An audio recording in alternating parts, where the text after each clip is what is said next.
On July 4, 1863, America's Independence Day. The last Confederate flag was slowly being lowered along the banks of the Mississippi River. 30,000 Southern soldiers walked out through the city gates to surrender to their enemies. The small city called Vicksburg had just decided America's fate.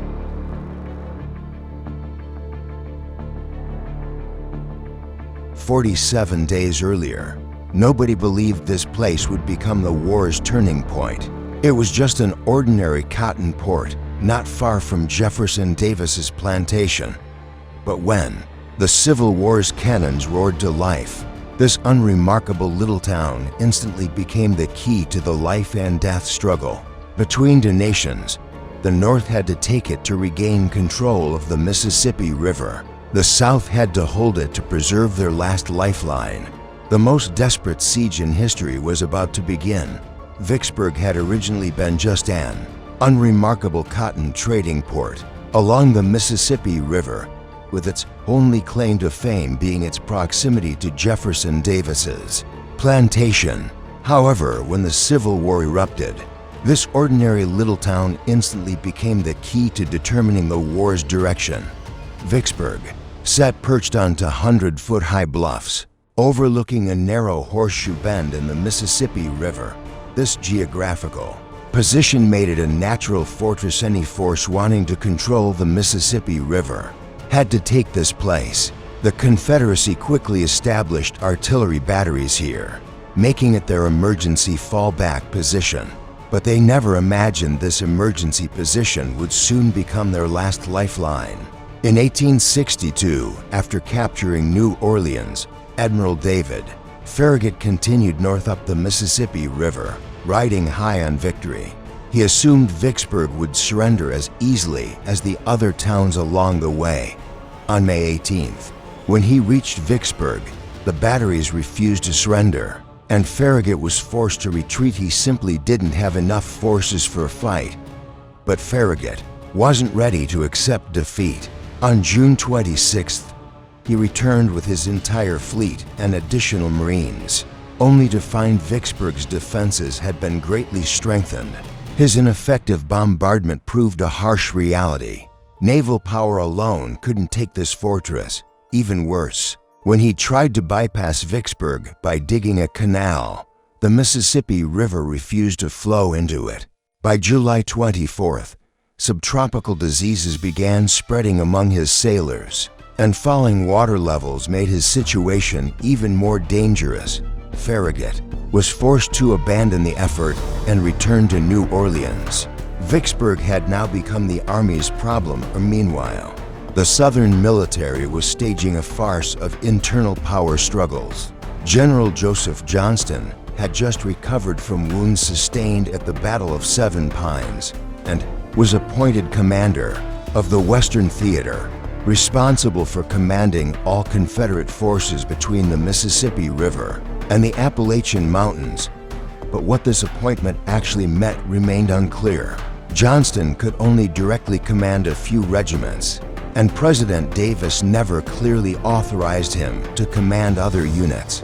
Worse still, Davis continued his habit of ignoring the chain of command, issuing orders directly to Johnston's subordinate commanders, moving troops around at will, often without even telling Johnston. As a result, Johnston frequently had no idea where his troops were or what they were doing. This chaotic command structure would prove fatal at crucial moments. General Ulysses Grant decided not to overcomplicate things. In November 1862, he devised a simple, direct plan: split his forces two ways, one route with him personally leading 40,000 men south along the Mississippi Central Railroad, another with his most trusted subordinate William T. Sherman leading 35,000 men south by boat. From Memphis, Grant's plan was too obvious and doomed to fail. He had anticipated that Nathan Forrest would attack his supply lines in Tennessee and had prepared accordingly. But he wasn't prepared for Earl Van Dorn. On December 20th, Van Dorn's cavalry completely destroyed Grant's base at Holly Springs. including the railroad lines and every bridge he could find.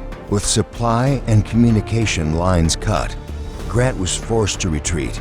His troops had to march by living off the land, and Grant was surprised to discover this was much easier than expected. Meanwhile, Sherman had successfully landed at Johnston's plantation and was attempting to advance through Chickasaw Bayou to Vicksburg, but the terrain became his real enemy. His troops struggled through dense forests and chest-deep swamps, becoming exhausted even before reaching the defensive works. Just then, a potential problem within Grant's department came to light. John McClernand was a prominent war Democrat from Illinois whose battlefield competence balanced his backstabbing behavior at headquarters. He constantly undermined colleagues and superiors in the media, War Department, and before Lincoln, seeking to advance his position and gain independent command. In October, he took leave to present his own strategy to Secretary of War Edwin Stanton and Lincoln. McClernand claimed the Army's problems were a conservative conspiracy by West Point incompetence, and he proposed recruiting a new army in Illinois, then taking boats directly to attack Vicksburg, Lincoln, under pressure from Midwestern War Democrats to reopen Mississippi River commercial traffic, approved McClernand's troop recruitment. Stanton went further, authorizing a new army, which led to heated arguments between Stanton and Halleck about undermining field commanders' authority. But Halleck was even more concerned and quietly sabotaged McClernand's plan by transferring most of the troops he had recruited to Grant. Dealing with the McClernand problem forced Grant to move his base from Corinth to Memphis, but the problem of reaching Vicksburg remained unsolved. The direct route was too vulnerable to cavalry attacks, meaning he had to find a route along the Mississippi River.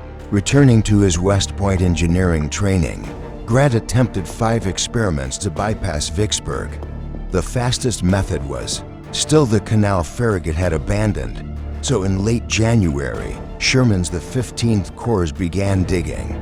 Without summer mosquitoes tormenting them, Sherman's troops performed better than Farragut's men, but they still weren't successful. The 6-foot-deep, 6-foot-wide dry ditch was inadequate for either naval traffic or actual river entry. River water broke through the dam at the canal's mouth, quickly flooding the canal, then silting it up. Meanwhile, McPherson's the 17th Corps was constructing another canal from the Mississippi River to Lake Providence, then through connecting waterways to the Red River. By March 18th, McPherson reported the canal was sufficient for riverboat passage, but fluctuating water levels along the route caused Grant to abandon this project. In February, Porter attempted to bypass Haynes Bluff through an abandoned riverboat channel, the Yazoo Pass. To reach the pass, levees near Helena were blown up on February 3rd to raise water levels, allowing 10 gunboats and 13 transports to enter Moon Lake. Progress was extremely slow due to inconsistent water levels, thick marsh grass, and tangled trees. Worse yet, the trees were full of wildlife trapped by the flooding, and these animals began dropping onto passing gunboats. Soldiers and sailors found themselves fending off everything from raccoons and snakes to cougars and bears. When the expedition reached Fort Pemberton on March 11th, they found strong ground defenses, with the swamps too waterlogged for infantry attack. After several days of ineffective bombardment, the expedition turned back, rejoining Grant on April 14th. This was Grant's last straw. Clever methods had failed to get him around Vicksburg.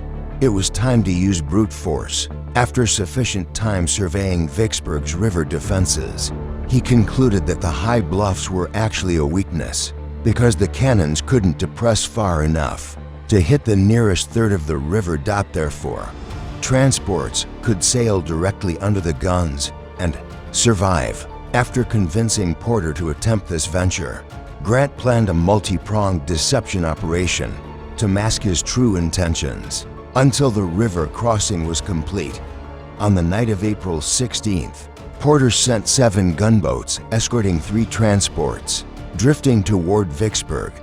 With engines silenced and no lights allowed, Porter hoped to simply float past the guns unnoticed on the moonless night.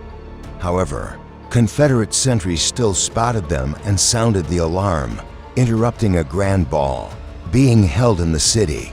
As Grant had predicted, the cannons mostly overshot, and the squadron sustained minimal damage except for numerous holes in smokestacks. By the time the Confederates realized the problem and began elevating their guns, Porter had passed through, and Grant had his transports dot with Porter safely through. The second phase began. Colonel Benjamin Grierson was a music teacher who hated horses, but 2 years of war had turned him into a tough cavalryman, ready to teach the Confederates a thing or two about strategic cavalry use. Starting from La Grange on the morning of April 17th, Grierson led his 1,700 cavalry through 600 miles across central Mississippi to Baton Rouge, arriving May 2nd led by scouts in Confederate uniforms and moving in multiple columns. Grierson's raid destroyed thousands of arsenals, hundreds of warehouses, damaged over 50 miles of railroad, freed hundreds of slaves, caused over 100 casualties, while losing only 19 men himself. Johnston and Pemberton deployed all available cavalry and an infantry division to ineffectively pursue Grierson and protect supply lines, completely diverting their attention from Grant. By April 29th, Grant's army had assembled ready to cross the river, and he telegraphed Sherman to begin the feint at Snyder's Bluff. However, his planned landing site at Grand Gulf was occupied by a division of Pemberton's army. Porter attempted to force a landing by bombarding the fortifications, but failed to weaken their positions. Acting on advice from a local slave, Porter began ferrying McClernand's and McPherson's corps across at Bruinsburg on April 30th. By May 1st, 24,000 Federal soldiers had crossed the Mississippi River, the largest American amphibious landing. Until World War II, fearing such a flanking maneuver, Pemberton sent reinforcements to guard Port Gibson, which controlled the roads inland from Bruinsburg. 8,000 Confederate troops deployed along a series of ridges and ravines crossing the roads, providing excellent defensive terrain, but also preventing direct communication between units. McClernand made contact with Confederate forces at 6:30, pushing back the brigade guarding the Rodney Road until stopped by Confederate reinforcements. After artillery bombardment, McClernand ordered another attack, but the attack failed when units didn't advance together. However, at 10 o'clock, McClernand finally got all his units moving forward together, and the Confederate front bent and retreated. Grant sent reinforcements, and the attack continued until Confederate forces withdrew at 15 o'clock. Following Davis's orders, Pemberton ordered John Gregg's brigade to establish defensive lines at Raymond rather than Jackson. On May 12th, McPherson encountered Gregg, who aggressively attacked this unknown force. McPherson's vanguard was pushed back, then superior numbers nearly surrounded Gregg, who barely escaped. Though hardly significant for his march, Grant decided to swing east to drive out Johnston before he could gather enough force to become a threat. Johnston was with the Army of Tennessee when Grant crossed the Mississippi. Learning of the situation on May 9th, he hurried back to Jackson to find only 6,000 men ready to defend the city. Despite Davis's assurance that reinforcements were coming, however, Sherman and McPherson arrived first on May 14th. Rather than fight a hopeless battle, Johnston ordered Gregg to delay Federal forces while he evacuated everything he could. The Federal attack began at 10 o'clock in a rainstorm, and by 14 o'clock, Johnston had safely withdrawn. There, Johnston received reinforcements, bringing him to 15,000 men, and ordered Pemberton to advance from Edwards Station to engage Grant near Clinton, where Johnston could join him. However, Pemberton ignored the order and instead tried to attack Grant's supply line. but Grant was advancing too quickly. Pemberton turned to obey Johnston, but it was already too late.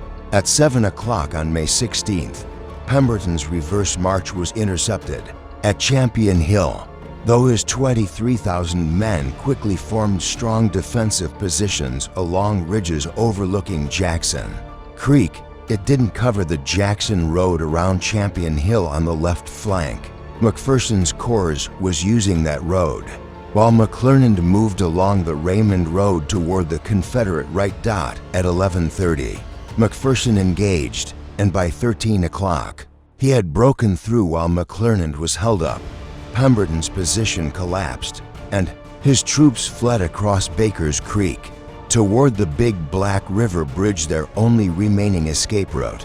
One division was cut off and would circle round Grant to join Johnston. Pemberton retreated to Vicksburg, leaving two brigades to guard the Big Black River Bridge, hoping the missing division would arrive. Instead, McClernand arrived on the morning of May 17th, and an artillery duel began. While scouting under cover of gunfire smoke, a Federal brigade discovered a river bend scar leading directly to the center of Confederate lines. The brigade charged into the scar, then rushed toward Confederate lines, which collapsed from the shock. The routed rebels not only burned the bridge, but also the riverboats serving as ferries, unsuccessfully trying to delay Federal advance.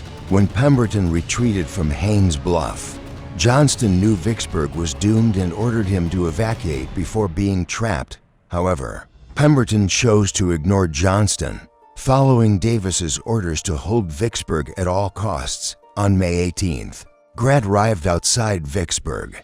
Unwilling to let Pemberton's forces recover, he ordered an immediate assault, but it failed on May 19th. On the 22nd, Grant ordered another attack after heavy bombardment by his artillery and Porter's gunboat cannons. Though this more carefully planned attack captured some outer works, the defenses ultimately held. Accepting defeat, Grant prepared to take Vicksburg through siege, beginning to summon all his reinforcements, including troops he had left north of the city to distract Pemberton. Meanwhile, Banks finally broke free from operations along the Red River and began besieging Port Hudson on May 22nd as Grant built siege lines. He initially couldn't completely surround Vicksburg, and Pemberton could have escaped through unguarded southern roads. Johnston repeatedly ordered him to do so, but Pemberton instead obeyed Davis's orders, insisting on waiting for the relief army Davis promised Johnston was building. Johnston was assembling troops in Jackson, but he couldn't find enough cannons, ammunition, or rifles to equip all 32,000 soldiers, most of whom were green conscripts. Worse still, by early June, Grant had received reinforcements bringing him to 77,000 men, with Sherman using 40,000 to guard the Big Black River crossing. Grant also found an excuse to dismiss McClernand on June 18th for violating orders about talking to the media. The situation was hopeless, so Johnston requested help from other departments. On June 7th, the Trans-Mississippi Department sent a Texas brigade to attack Grant's supply line at Milliken's Bend. The Louisiana Colored Regiment stationed there repelled the attack with heavy losses, ending the only serious attempt to break the siege. On June 25th and July 1st, Grant's engineers detonated mines under Confederate lines to demonstrate the futility of further resistance. With the city lacking food, Pemberton finally agreed to surrender on July 3rd. Initially, Grant only offered unconditional surrender, but he was persuaded to offer parole to avoid transporting 30,000 prisoners north. Vicksburg officially surrendered on July 4th, with Port Hudson following suit on July 9th. The Confederacy was split in two, and Davis was furious. He blamed Johnston for not aggressively breaking the siege, while Johnston countered that Davis had made empty and wildly unrealistic promises about relief forces. Regardless, combined with the victory at Gettysburg, Vicksburg turned the tide of war. and Grant was rewarded with supreme command of Western armies. When that Confederate flag finally fell from Vicksburg's walls on July 4, 1863, it took with it the Confederate dream of splitting America. The 30,000 Southern soldiers who walked out through the city gates witnessed how the most important 47 days in American history rewrote a nation's destiny. The Siege of Vicksburg wasn't just a military victory, it was a true turning point in American history. This battle showcased Grant's genius as a strategist, who had to not only defeat enemies on the battlefield, but also navigate political intrigue, logistical nightmares, and natural obstacles, from Farragut's painful failures to Grant's ultimate victory. This story reveals that war's complexity extends far beyond battlefield heroics. It proves how leadership, persistence, and innovative thinking can achieve victory in seemingly impossible circumstances. More importantly, Vicksburg's fall marked the beginning of the Confederacy's irreversible decline. The Mississippi River reopened to Northern commercial traffic. The South was completely cut in half, and they lost vital supply lines. This wasn't just a military victory, it was a devastating blow to Southern economy and morale. When we look back at this history, we see not just a siege, but a story about determination, strategy, and ultimately changing a nation's fate.